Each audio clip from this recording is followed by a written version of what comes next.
साथियों, आज भारत जोड़ो न्याय यात्रा का 21वां दिन है।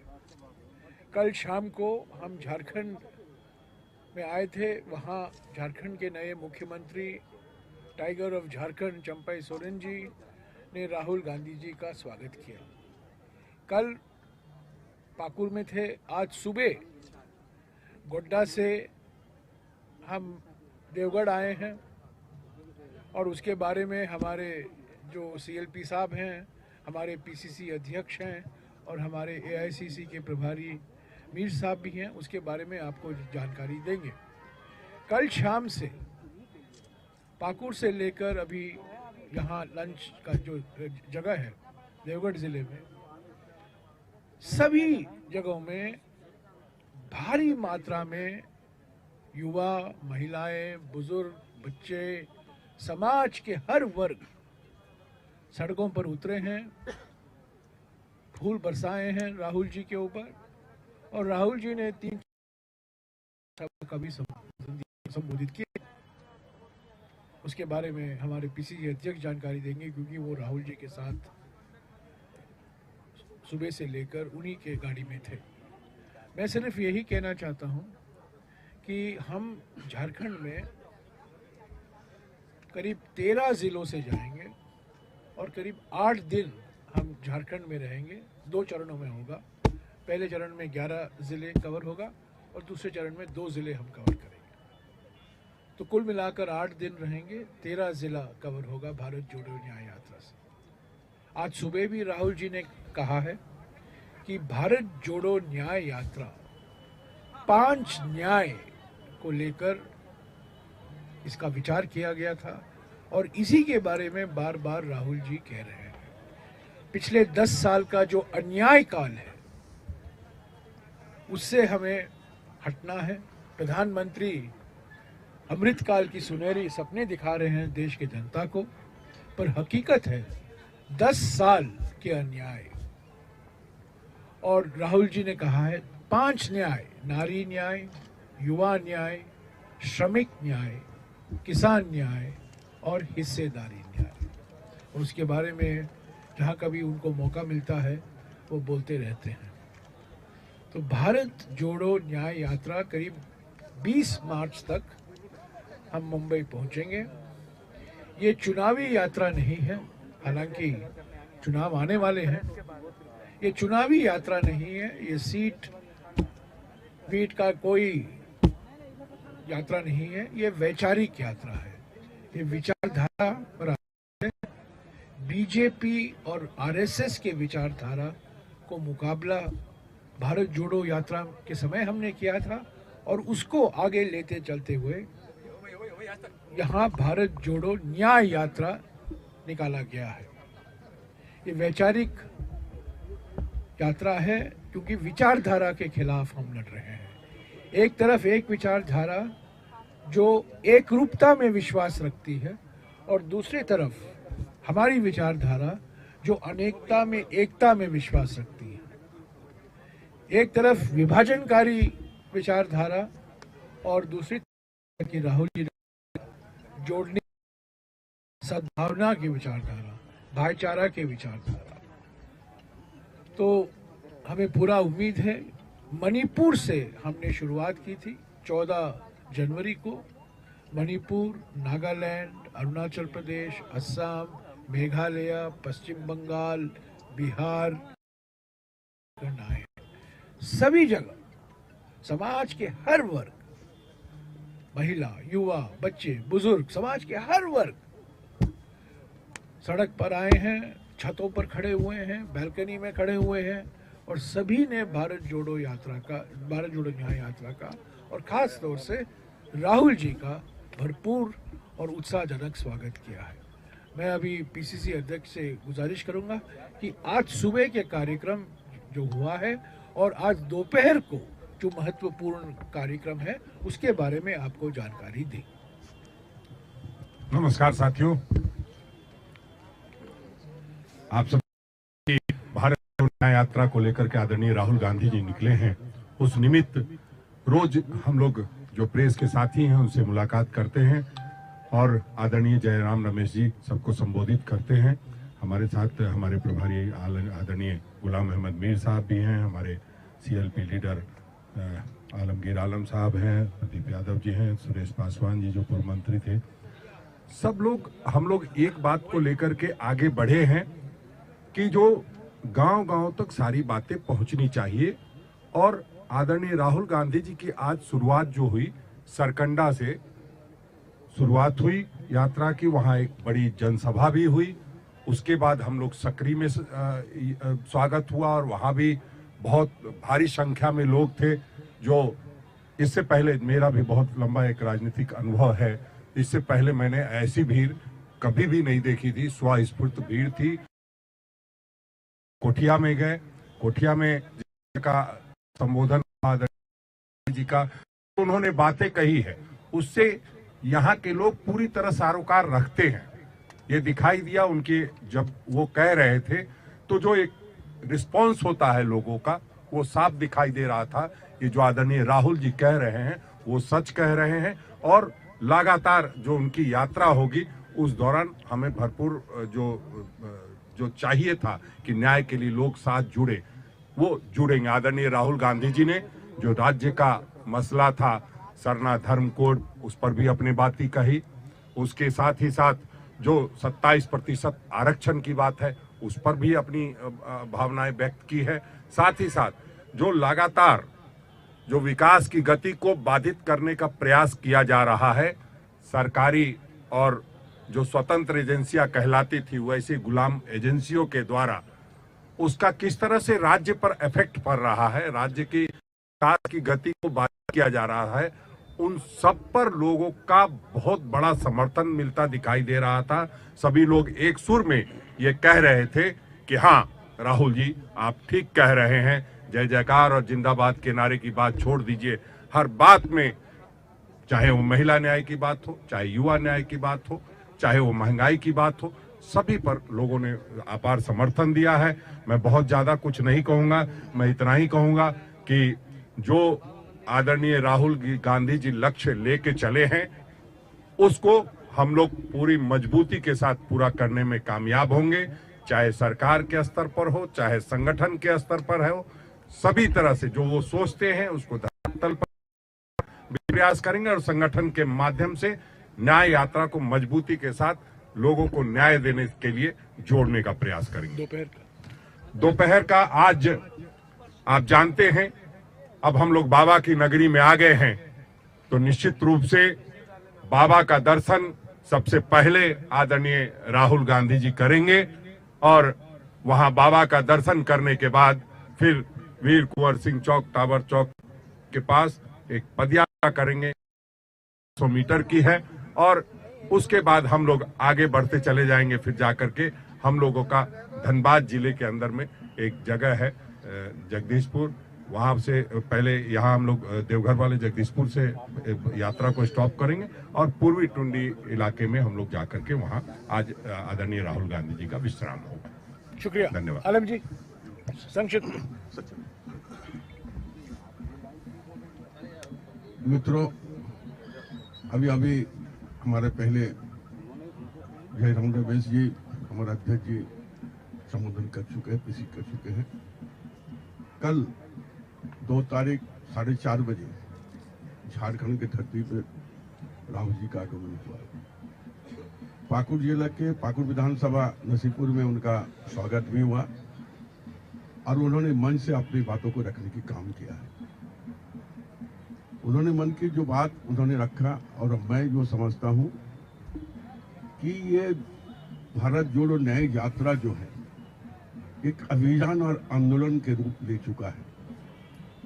जब हम लोग पाकुड़ में हजारों नहीं लाखों लोगों का समावेश हुई थी, गाड़ी चलना मुश्किल था, और उसके बाद आज की जो यात्रा हम लोग शुरुआत किए हैं उस यात्रा में भी उसी तरह का भारी संख्या में लोगों का आगमन हो रहा है, बात को सुनने के लिए अधीर हो रहे हैं।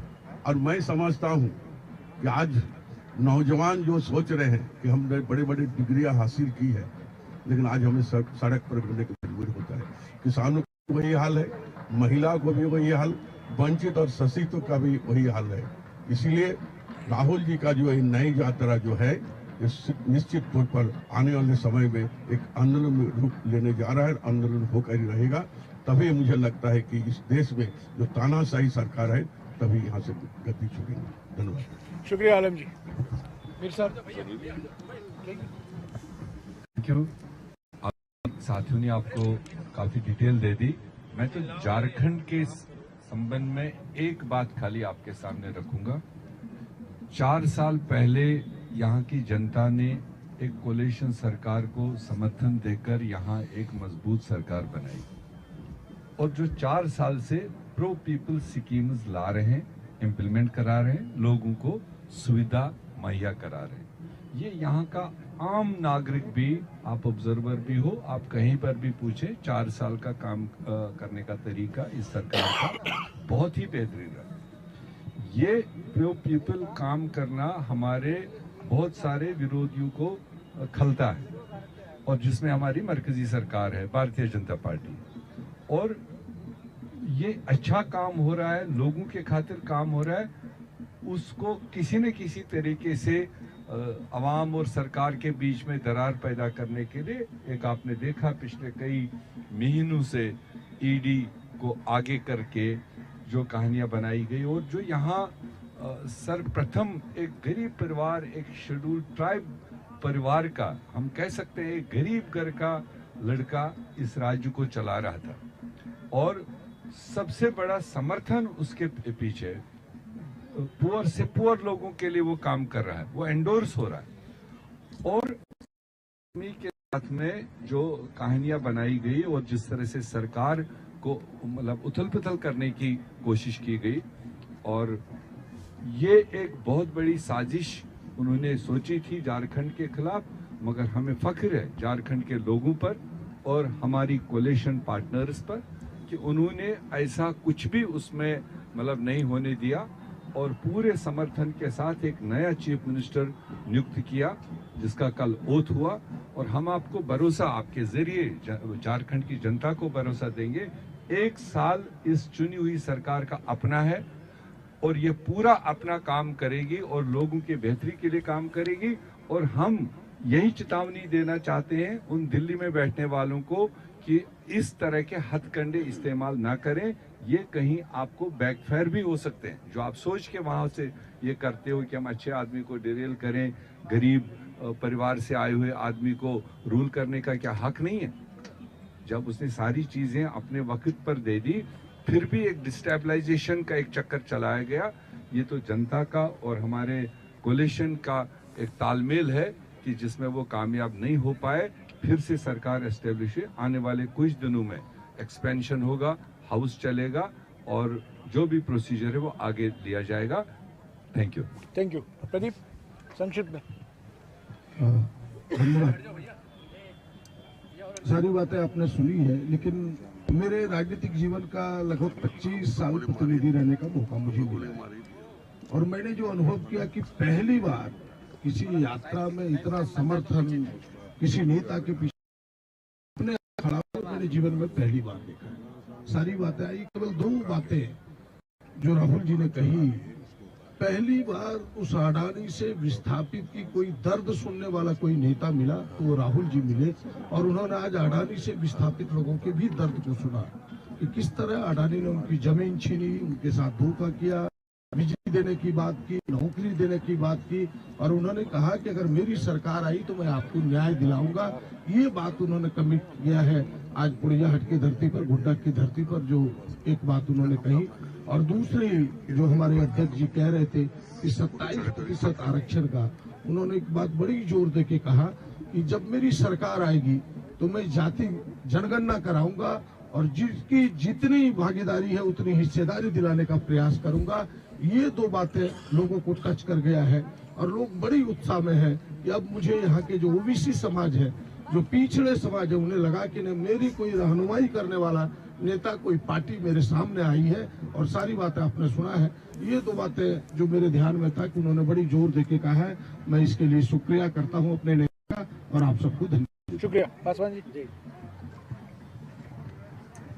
मैं सुरेश पासवान, एक्स मिनिस्टर झारखंड, हमारे प्रसाद यादव इस पर बावा नगरी में राहुल कुमार पहुंचे हुए हैं। आज हम लोग इनका यात्रा के लिए राष्ट्रीय जनता दल के सभी कार्यकर्ता नेता सारे लोग आज न्याय यात्रा में शामिल हुए हैं। आज हमारे राष्ट्रीय नेता पहुंचे हुए हैं देवघर। हम लोग चाहेंगे कि गरीबों के लिए लड़ाई जो लड़ रहे थे, आज हेमंत सोरेन सरकार, आज उनको बीजेपी सरकार परास्त करने के लिए क्या ने कदम उठाया। गरीबों का कोई गुजारा नहीं है, यहाँ किसानों का गुजारा नहीं है, नौजवानों का गुजारा नहीं है, रोजी रोटी नहीं है। लेकिन यहाँ सरकार चलाने के लिए, यहाँ महागठबंधन सरकार चलाने के लिए एक मजबूत यहाँ सरकार चुना गया था। उसको भी जो है यहाँ के लोग, बीजेपी सरकार के लोग जो है उसको नष्ट नाबूद करने के लिए चाह रहा। लेकिन आज हमारे बीच राहुल गांधी यहाँ पहुंचे हुए हैं। अब हम लोगों को निश्चित तौर पर न्याय मिलेगा और हम लोग न्याय के लिए कोई भी संघर्ष करने के लिए तैयार रहेंगे। सारे लोग, युवा से लेके सारे नौजवान से लेके हम लोग संघर्ष करने के लिए तैयार हैं। धन्यवाद। जय हिंद, जय भारत, जय झारखंड। शुक्रिया। अच्छा, एक एक करके सवाल पूछिएगा अगर सवाल पूछना है तो। हाँ जी, एक मिनट, एक एक करके सभी को मौका मिलेगा। हाँ जी, न्याय यात्रा सर कितना रंग लाएगी आने वाले चुनाव के? मैंने पहले ही कहा है कि हम इसको चुनावी नजरिए से नहीं देखते हैं, पर यह जरूर है कि भारत जोड़ो न्याय यात्रा से हमारे कांग्रेस संगठन में एक नई शक्ति आई है, नई ऊर्जा दिखाई दे रही है, नई एकजुटता भी आई है। तो संगठन के लिए बहुत फायदेमंद होगा। क्या ये हमारे लिए वोट लाएंगे या सीट लाएंगे, मैं नहीं कह सकता हूँ। कर्नाटक में हमारी सरकार बनी, वहाँ भारत जोड़ो यात्रा निकला था। तेलंगाना में हमारी सरकार बनी, वहाँ भारत जोड़ो यात्रा निकला था। मध्य प्रदेश में भी निकला था, पर हमारी सरकार वहाँ बन नहीं पाई। राजस्थान में भी हमारी सरकार बन नहीं पाई। तो ये चुनाव हारेंगे, चुनाव जीतेंगे, ये उतर चढ़ाव चलता रहेगा। पर भारत जोड़ो यात्रा पहले और अब भारत जोड़ो न्याय यात्रा दोनों वैचारिक यात्रा हैं, क्योंकि ये लंबा मुकाबला है। ये 2-3 साल का हमें सफलता हासिल होने वाली नहीं है। ये 5 साल लगेंगे, 10 साल लगेंगे, क्योंकि जिस तरीके से हमारे संविधान पर आक्रमण हो रहा है और जिस तरीके से पिछले 10 साल अन्याय काल दिखाई दे रहा है समाज के हर वर्ग के लिए, उसको लेकर एक चुनाव से कोई ज़्यादा फर्क नहीं पड़े। हम चुनाव जीतेंगे, चुनाव लड़ेंगे, पूरी शक्ति से लड़ेंगे, क्योंकि हम कोई एनजीओ नहीं है, हम एक राजनीतिक दल है। ये एक राजनीतिक यात्रा है, मकसद राजनीतिक है, पर राजनीतिक विचार है, चुनावी यात्रा नहीं। सर, ये इंडिया गठबंधन एक एक करके मैं गठबंधन के बारे में कुछ कहूँ। रमेश ने जो कहा कि दक्षिण भारत राज्यों को मिलाकर नहीं, देखिए, दुनिया भर की बातें मत यहाँ उठाइए। भारत जोड़ो न्याय यात्रा और इंडिया गठबंधन के बारे में मैं सवाल जरूर जवाब दूंगा। इंडिया गठबंधन पहले 23 जून को नीतीश कुमार जी ने सभी विपक्ष पार्टियों को निमंत्रण दिया था। हमारी पहली मुलाकात 18 पार्टियों की पटना में हुई। उसके बाद हम बेंगलुरु में मिले 17 और 18 जुलाई को। तब 28 पार्टी बन गए और उस गठबंधन का नाम दिया गया था इंडिया। जुड़ेगा भारत, जीतेगा इंडिया, वो नारा भी दिया गया था। फिर 31 अगस्त और 1 सितंबर को हम मुंबई में मिले, तब भी सारे पार्टियां वहां शामिल थी। बीच में क्या हुआ? बीजेपी भोखलाई गई, परेशानी में आ गई, क्योंकि वो देख रहे थे कि 28 पार्टी अगर एक होकर लड़ेंगे, इंडिया गठबंधन मजबूत होगा और बीजेपी जरूर हारने वाली है। तो पहले महाराष्ट्र में एनसीपी को तोड़वाया, बाद में बिहार में नीतीश कुमार जी को फिर से पलटी करने को कहा, और आपने देखा है झारखंड में जिस तरीके से उत्पीड़न और प्रतिशोध की राजनीति को दर्शाते हुए ईडी, सीबीआई, इनकम टैक्स का दुरुपयोग हुआ है, ये सब साजिश है। इंडिया गठबंधन को कमजोर करने के लिए। मैं कह दूं, इंडिया गठबंधन मजबूत है, सीट शेयरिंग की बातचीत चल रही है। शीघ्र ही औपचारिक तौर से एक तरफा घोषणा नहीं हो सकता। जब गठबंधन में है, हम सभी एक होकर हमें घोषणा करना है। महाराष्ट्र में अगर सीट शेयरिंग, तो महाराष्ट्र में शिवसेना, एनसीपी, अभी प्रकाश अंबेडकर भी शामिल हुए हैं, कांग्रेस पार्टी, सभी मिलकर एक स्टेटमेंट देंगे। ऐसे ही केरला में होगा, तमिलनाडु में होगा, उत्तर प्रदेश में होगा, पश्चिम बंगाल में भी होगा। हालांकि पश्चिम बंगाल के मुख्यमंत्री कर दिया है, पर आज भी हम उम्मीद रखते हैं कि जहां कहीं हमारा गठबंधन है, इंडिया ब्लॉक है, झारखंड में तो कोई मुसीबत नहीं है, हम एक हैं, पर खास तौर से पश्चिम बंगाल में जो सवाल उठे हैं, और आपके मन में पश्चिम बंगाल ही होगा, मैं पश्चिम बंगाल में सारे 3 बैठकों में ममता बनर्जी मौजूद थी। इंडिया गठबंधन को बनाने में, इंडिया गठबंधन को इंडिया नाम देने में, इंडिया गठबंधन को आगे ले चलने में उनकी भूमिका बड़ी महत्वपूर्ण भूमिका रही है। कुछ नाराजगी आ गई है उनको। इंडिया गठबंधन लोकसभा चुनाव के लिए है, विधानसभा चुनाव के लिए नहीं। विधानसभा चुनाव में इंडिया गठबंधन के पार्टी एक दूसरे से लड़ेंगे, वो वास्तविक है, पर लोकसभा चुनाव के लिए बीजेपी को निशाना बनाए हुए हम एक होकर लड़ने का हमने संकल्प लिया था 23 जून पटना में, और वो संकल्प जारी है। सर, हिंदी भाषा भाषी प्रदेशों में कैसा रिस्पांस मिल रहा है? साउथ का तो हमने देखा, हिंदी भाषा भाषी प्रदेशों नहीं, में अभी देखिए, हिंदी भाषा प्रदेशों में हम भारत जोड़ो यात्रा के समय गए थे। मध्य प्रदेश, राजस्थान, हरियाणा, तो अलग अलग रिस्पांस तो बहुत बढ़िया है। पर अगर आप मुझे पूछेंगे इसका चुनाव पर क्या असर हुआ, मैंने आपको कहा ना, तेलंगाना में हम जीते, कर्नाटका में हम जीते, राजस्थान में हम जीत नहीं पाए। हालांकि वोट शेयर का जो अंतर है बहुत छोटा है, फर्क ज्यादा नहीं है। मध्य प्रदेश में हम थोड़ा निराशाजनक नतीजा निकला भारत जोड़ो यात्रा के बावजूद। पर भारत जोड़ो यात्रा से हमारा जो संदेशा था, राहुल जी जो संदेशा पहुंचाना चाहते थे, वो पहुंचा। इसीलिए न्याय यात्रा निकाला गया। तो मैं 11 दिन हम उत्तर प्रदेश में रहेंगे। अभी हम बिहार में थे, बिहार में देखिए, जब हम थे बिहार में पलटी हो रहा था, पर उस पलटी के बावजूद लोग आए थे। किशनगंज, अररिया, कटिहार, पूर्णिया, 4 जिले से हम गए, सीमांचल, और सीमांचल में एक अद्भुत रिस्पांस आया जनता से। ऐसे ही झारखंड में हुआ है, इसके बाद उड़ीसा में होगा, छत्तीसगढ़ में जाएंगे। और जो सवाल आपका है महत्व करता है, उत्तर प्रदेश से लेकर 11 दिन हम उत्तर प्रदेश में रहेंगे। हम उम्मीद करते हैं, हमारा अनुभव रहा है मणिपुर से, कि भरपूर स्वागत मिल रहा है, उत्साहजनक स्वागत मिल रहा है, और खास तौर से हमारे में नई ऊर्जा और नई शक्ति आई है। देखिए, ये सब सवाल यहाँ मत पूछिए, ये वक्त नहीं है। मैं भारत जोड़ो न्याय यात्रा की बात कर रहा हूँ। जो अन्याय निशिकांत दुबे कर रहे हैं उसकी बात मैं अलग करूंगा। और देखिए, अगर आपके पास और कोई सवाल नहीं है तो हम इस प्रेस कॉन्फ्रेंस को यहीं खत्म करेंगे। क्या एग्रेसिव रूप में कांग्रेस या इंडिया गठबंधन लड़ रही है लोकसभा चुनाव? कहाँ एग्रेसिव मूड में? सॉरी, जीतने के बिल्कुल आक्रामक मोड से। हम कोई सन्यासी संगठन नहीं है, हम एक राजनीतिक पार्टी हैं। जब हम चुनाव लड़ेंगे, हम आक्रामक ढंग से लड़ेंगे, कोई पीछे हटकर नहीं लड़ेंगे। इंडिया गठबंधन हमने ऐसे ही नहीं बनाया है। इंडिया गठबंधन सोच समझकर बनाया गया था, कई महीने लगे, और मैंने आपको गिनाया 23 जून से बात चल रही है। तो कांग्रेस की नीयत पर कोई शक नहीं होनी चाहिए।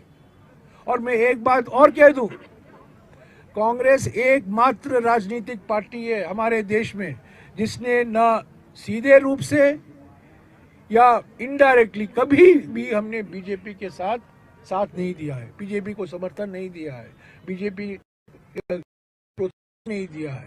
लेकिन ममता बनर्जी ने कहा कि 40 सीटों पर कांग्रेस सिमट जाएगी। मैंने पहले ही कहा है, ममता बनर्जी की ओर से एक बयान आया है कि वो 42 सीटें लड़ेंगी। हमारी ओर से मैं कह सकता हूं बातचीत जारी है। उन्होंने ये भी कहा है, ममता बनर्जी का उस बयान आप भूल जाते हैं, आप बीच में काट देते हैं उस बयान का। उन्होंने ये भी कहा है कि मैं गठबंधन में हूं और मैं बीजेपी को हराना चाहती हूं। उसी भावना के साथ हम उम्मीद कर रहे हैं कि दोनों तरफ से, दोनों दलों की ओर से एक संयुक्त बयान आएगा, कितने सीट पर हम लड़ेंगे, कितने सीट पर टीएमसी लड़ेगी। हमारे इसके ऊपर मीर साहब कुछ कहेंगे, क्योंकि वो पश्चिम बंगाल के भी प्रभारी हैं। अभी चूंकि उसके लिए जो आपने सवाल उठाया, ऑल इंडिया कांग्रेस कमेटी ने 5 टीम बनाया हुआ है मुकुल वासनिक जी की क़यादत में। वो इन डिटेल अपने इंडिया अलायंस के साथियों के साथ बात कर रहे हैं। हम तो ये मान के चल रहे हैं ममता बनर्जी एक स्ट्रॉन्ग पिलर है इंडिया अलायंस की, और and she was the designer also for this India alliance. तो जो बुनियाद डालने वाला होता है तो उसको तो आगे बढ़ना ही होता है। हाँ, लोकल स्टेट में उसकी भी कोशिश रहेगी कि मैं ज़्यादा से ज़्यादा सीटों पर लड़ूं, वो हम गुनाह की नज़र से नहीं देख रहे। मगर हमारी भी जहाँ पर मजबूती है, पीछे भी उनको गया, और जब हम अलग अलग लड़े तो नुकसान ज़्यादा ममता बनर्जी को हुआ लोकसभा सीटों में। वो हम पर इल्ज़ाम आया कि अगर आप इकट्ठे लड़े होते तो रिजल्ट हम बेहतर दे देते। तो ममता जी भी उसको असेस कर रही होगी। बाकी अभी आप स्टेटमेंट्स की ओर मत जाइए।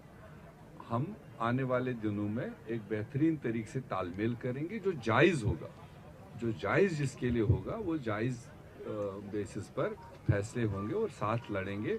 और जो हमारे सामने जो रमेश जी ने आपको इतनी डिटेल से बता दिया, हमारा टारगेट क्या है, उसमें मिलजुल के हम इंडिया अलायंस के पार्टीज जनता के सामने जाएंगे, अपने एजेंडा लेकर जाएंगे और उस पर समर्थन हासिल करने की कोशिश करेंगे। अरे बीजेपी के जो वरिष्ठ नेता हैं लालकृष्ण आडवाणी, उनको भारत रत्न दिया जाएगा। 2002 में आडवाणी जी ने नरेंद्र मोदी जी को बचाया था। तत्कालीन प्रधानमंत्री वाजपेयी हैं, तत्कालीन मुख्यमंत्री गुजरात को अपना राजधर्म याद दिलाया था और उनको उस पद से हटाने वाले थे गोवा में, आपको याद होगा। पर अगर एक व्यक्ति उस मुख्यमंत्री को बचाए थे गोवा में, वो लालकृष्ण आडवाणी जी थे।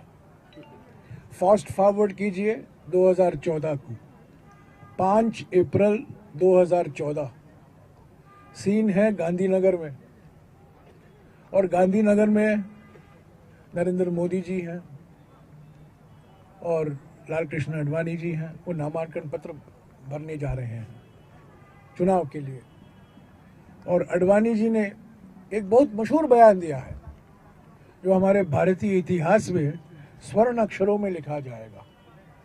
उन्होंने क्या कहा? 5 अप्रैल 2014 को उन्होंने कहा, नरेंद्र मोदी मेरे शिष्य नहीं है, मेरे शागिर्द नहीं है, वो शिष्य नहीं है, वो एक शानदार कार्यक्रम प्रबंधक हैं।